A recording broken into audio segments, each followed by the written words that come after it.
one of the two 5-stars that has come out in version 4.5 part 2 is basically considered one of the best units in the game, and today I'm here to tell you why. Today we're going to be talking about Kazuha and of course how to build him currently in Genshin Impact. Now of course not a lot has changed about him, but I do really want to talk about him because I think that a lot of his kit is still one of the best kits out there, and I don't think there's a lot of people that would argue against that. But before we get into that today, please make sure to hit that like and subscribe button down below and hit that notification bell to be notified of when the next Genshin Impact video comes out. And of course, don't forget, I'm sponsored by the ever wonderful Gamer Subs. Make sure to use code TYSTRO for 10% off.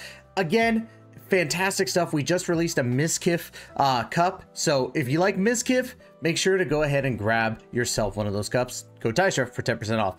But without any further delay, let's go ahead and talk about Kazuha. As you can see here, right, we got Kainahara Kazuha pulled up on honeyhunterworld.com. Big shout out to them. I love using their source, basically. They're able to get me information that I need.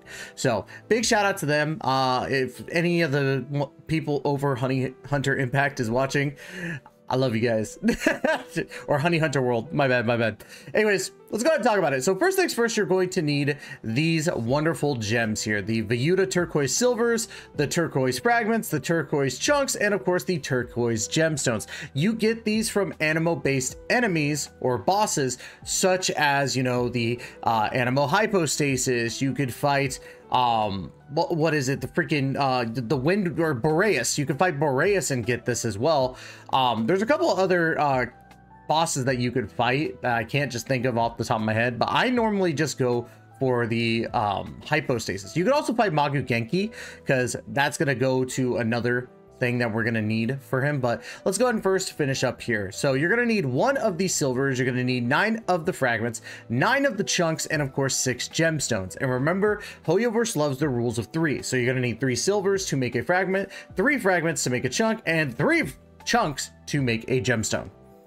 Now, of course, we were just talking about Magu Genki, and you're going to need these marionette cores. Now, of course, this boss was technically dropped in version 1.6 as part of the summer event where we had to go into these certain islands, but then got relocated to Inazuma because we got the 2.0 update. So Magu Genki, you're going to need 46 of these in total, which means that you're going to have to, at a minimum, fight Magu Genki 23 times. Now, of course, you could make it even faster if somehow the RNG is in your favor and you could get 3 per run, but normally you're gonna get 2. So be prepared to fight him 23 times. And you're gonna be basically fighting him 4 times a day unless you have some reserve stamina. But yeah. Anyways, you're also going to need 168 of the Sea Ganon Derma. These came out for the summer event as well, but got relocated to Inazuma. These have been out for a while. So if you haven't collected any of these, or you're a new player, find some veteran players that have already made Kazuha or already collected the Sea Ganon Dorma that they need. It's worth it because Kazuha up to 90 is fantastic. And then as we scroll down here, you're also going to need these little things right here, the Treasure Hoarder insignias. You're going to need the Silver Raven insignias, and of course the orange one, as you see right there, which is going to be the Golden Raven insignias. You're going to need a couple of those. So you're going to need 18 in total of the Treasure Hoarder insignias. You're going to need 30 of the Silver Ravens, and then followed by 36 of the Golden Raven insignias. And that's just for ascension from level 1 to level 90. Now, of course, as we scroll down here, we're going to be talking about triple crowning. Now, I don't think you need to triple crown Kazuha. I think, honestly, all you need to focus on is the skill and, of course, the burst. Those are the 2 that you would focus on because he is not going to be your main DPS, but he is going to help your main DPS. However, if you do triple crown your Kazuha because you're a big fan, boy or girl, of Kazuha, I don't blame you. He's just that dang good. But I'm just saying you're not really going to need auto attack that much. But let's go ahead and talk about it. First things first, you're going to need 9 teachings of diligence in total for the triple crown. You're going to need, where is it? There we go. 63 guides to diligence and 114 of the philosophies of diligence. Now, again, rules of 3, because you're going to need 3 teachings to make a guide and 3 guides to make a philosophy. And this particular domain, you're going to have to farm in Inazuma every Tuesday, Friday, and Sunday. So make sure you get your diligence done. I think it's in Inazuma. Is it the one for Inazuma? I could be wrong. This might be the one actually in Mondstadt. Let me check that real quick. I can't tell. Oh yeah, no, it is in either Mondstadt or Leeway. Never mind. But, or is it? I can't tell. Let's just click on this. We're gonna go down a rabbit hole, y'all. It doesn't say. I hate it. I'm pretty sure it's in the first 2 areas, but yeah. Anyways, we're done looking through that. But yeah, you're still gonna need a lot of them. Either way, the philosophies take a long time, so get your grind on, man. Anyways, let's go ahead and talk about also the insignias again. You're going to need what looks to be 18 more of the treasure hoarder insignias. You're going to need 66 more of the silver raven insignias. And of course, you're going to need 93 of the golden raven insignias as well, which means that you're going to be fighting these treasure hoarder enemies a lot, and they're everywhere. So you have plenty of ways to get them. So make sure you get all that done.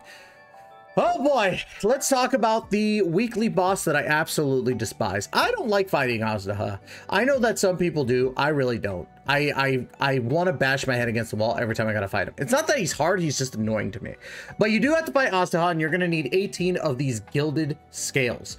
So you can only farm it once a week, which is kind of poopy, to be honest. I wish that they would just do it like Honkai Star Rail, where we could farm it 3 times a week if we want that specific boss.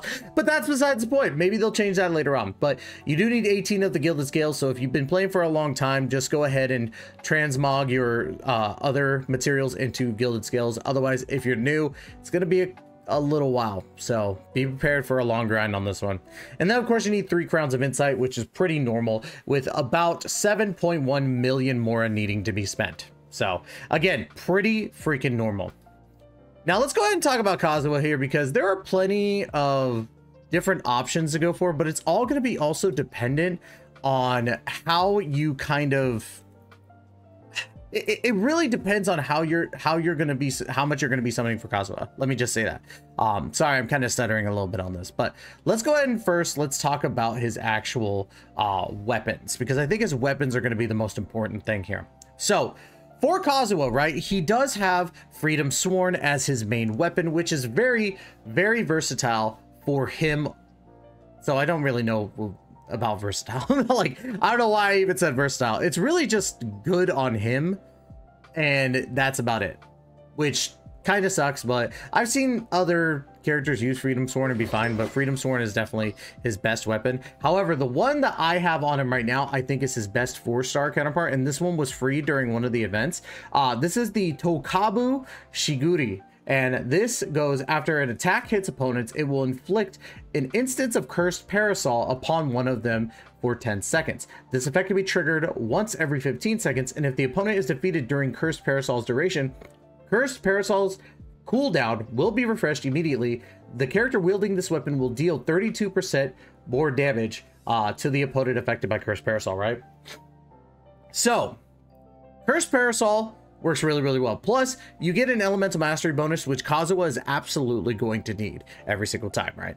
So, what other weapons could you use? You could use the Iron Sting if you got Iron Sting, but I wouldn't use Iron Sting unless you have a C1 Kazuha. And the reason being is because you're going to want to be able to use your E twice. So if you don't have a C1 Kazuha, right, then your best bet would probably be Sacrificial Sword, because of the fact that you're able to possibly get a second charge of your E, gain the particles, go into your burst, and go from there. So I like using Sacrificial Sword on him, but since I have the C1 now, I could use the Shiguri, and if you don't have the Shiguri, you could use the Iron Sting. I truly don't think you need to go for Freedom Sworn to make him very, very good, right? He's the versatile one, not the weapon. Now, let's go ahead and talk about artifacts, right? Because artifacts are... It's few and far between for this boy, right? Veridescent Veneer is the best set you're going to go for. Hands down. Veridescent Veneer is as follows. On the 2-piece, you get an Animo damage bonus plus 15%.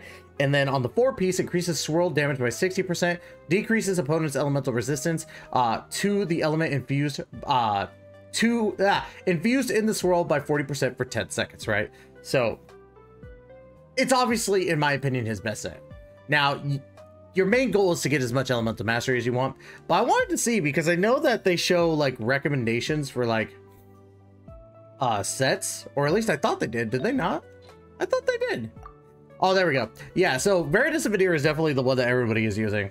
I can see why people are using Wondrous Trope, because you get another 80 elemental mastery off of the 2-piece. So it does make a lot of sense.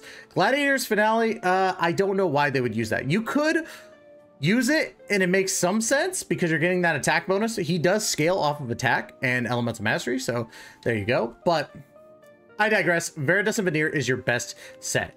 But what are you going for with your main stats, right? So the main goal for Kazuha is to get a lot of elemental mastery. As you can see with my Kazuha, he's got 947 elemental mastery. That's what you want. You don't need to worry about crits with him because he doesn't entirely need them. So all 3 of your main stats for your Sands, your Goblet, and your Crown should be, and I'm saying this wholeheartedly, elemental mastery. Followed by energy recharge, I think is a big one for him so that you can get his burst back up. And then really, like, at that point, you could go into attack percentage to boost up the attack. And that's mainly the 3 stats you want to focus on, in my personal opinion, in regards to Kazuha. Now, let's go ahead and talk about his talents. I do not have him Triple Crown, and don't blame me for having a level 5 auto attack. I was not paying attention to this when I did it. But you can get a benefit from the auto attack when doing plunging attacks. And the reason being is because when you do your E, which we'll talk about this first, the E, Chahayaburu, unleashes a secret technique as fierce as the rushing wind that pulls objects and opponents towards Kazuha's current position before launching opponents within the AoE, dealing anemo damage and lifting Kazuha in the air on a rushing gust of wind. Within 10 seconds of remaining airborne after casting Chihara Buru, Kazuha will unleash a powerful plunging attack known as Midari Ranzan. So that's basically what we were talking about here, is Midari Ranzan, and we kind of saw it, let me do the, gosh darn it, there we go. We kind of saw it in this one as well, but we're going to talk about it right over here. When the plunging attack is performed using the effects of the elemental skill Chihara Buru, plunging attack damage is converted to anemo damage. On landing, Kazuha creates a small wind tunnel via a secret blade technique that pulls in nearby objects and opponents.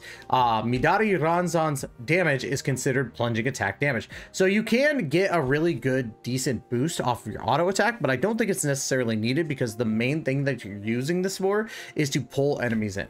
But it does help. So, and then of course on this one, when a plunging attack is performed, the effects of elemental skill Chihara Buru, plunging attack damage is converted to anemo damage and will create a small wind tunnel via a secret blade technique that pulls in nearby objects and opponents. So same thing, right?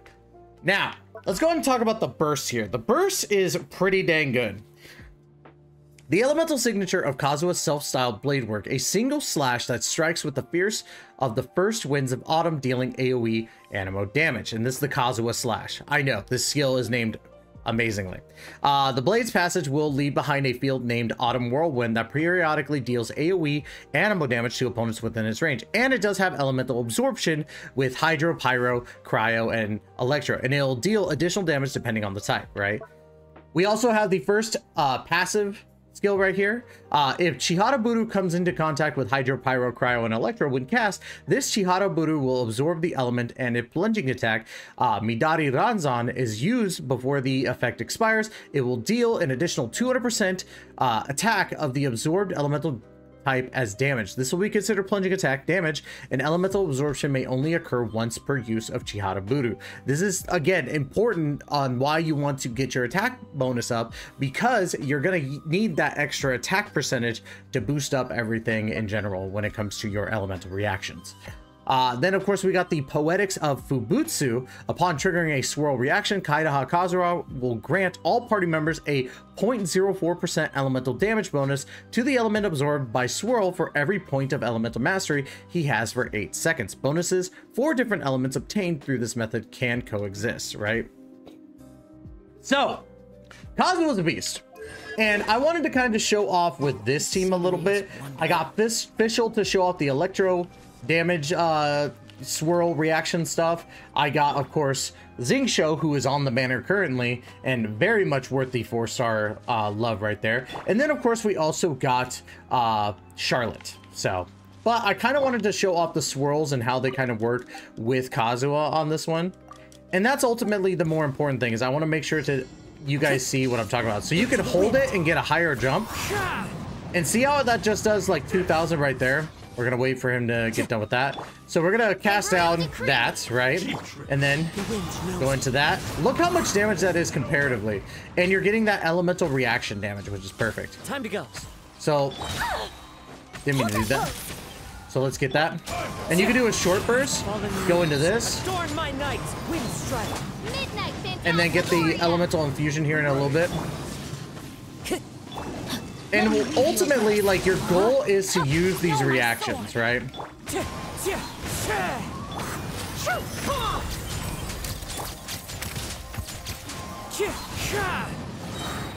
And then get the autumn ring going. And then we got the electro autumn ring. Let's go. He's gonna do that and then get the swirl going. Swirl is so dang crazy. But yeah, ultimately with like, you usually just see me run all 5 stars, but honestly, Kazuha is so good, you could basically run him with just about anybody and be perfectly fine. He's just that dang good. I love running Kazuha because, again, he's one of the best units in the game, but he's also a lot of fun. Being able to E, then burst, then E again, because when you get C1, once you burst, your cooldown for your E resets, so you could just use your E again. So you could do like a long pause E, go into the air, do that, activate burst, and then you could short right afterwards, which is partially what I like to do because you get that little bit of extra hang time. So, but I digress. I think that Kazuha is really, really good. So ultimately, how are you wanting to build him? If you have Shiguri, I say use that. If you don't, and you only have a C0 Kazuha, run Sacrificial Sword. If you do have C1 Kazuha, run Shiguri, or you could run Iron Sting because Iron Sting is very, very good. Build your Kazuha to have a lot of elemental mastery, run him on a 4-piece Viridescent Veneer, and you're going to have a wonderful time, in my opinion. So, but that's going to be it for today's video. Don't forget to like, comment, subscribe, and don't forget to, you know, just let me know how you feel about Kazuha. And of course, check out Gamer Subs right there. Make sure you use code TYSTRIP for 10% off. And again, guys, that's going to be it. Love you all to death. And as always, we will catch you in the next video. Please take care and be safe.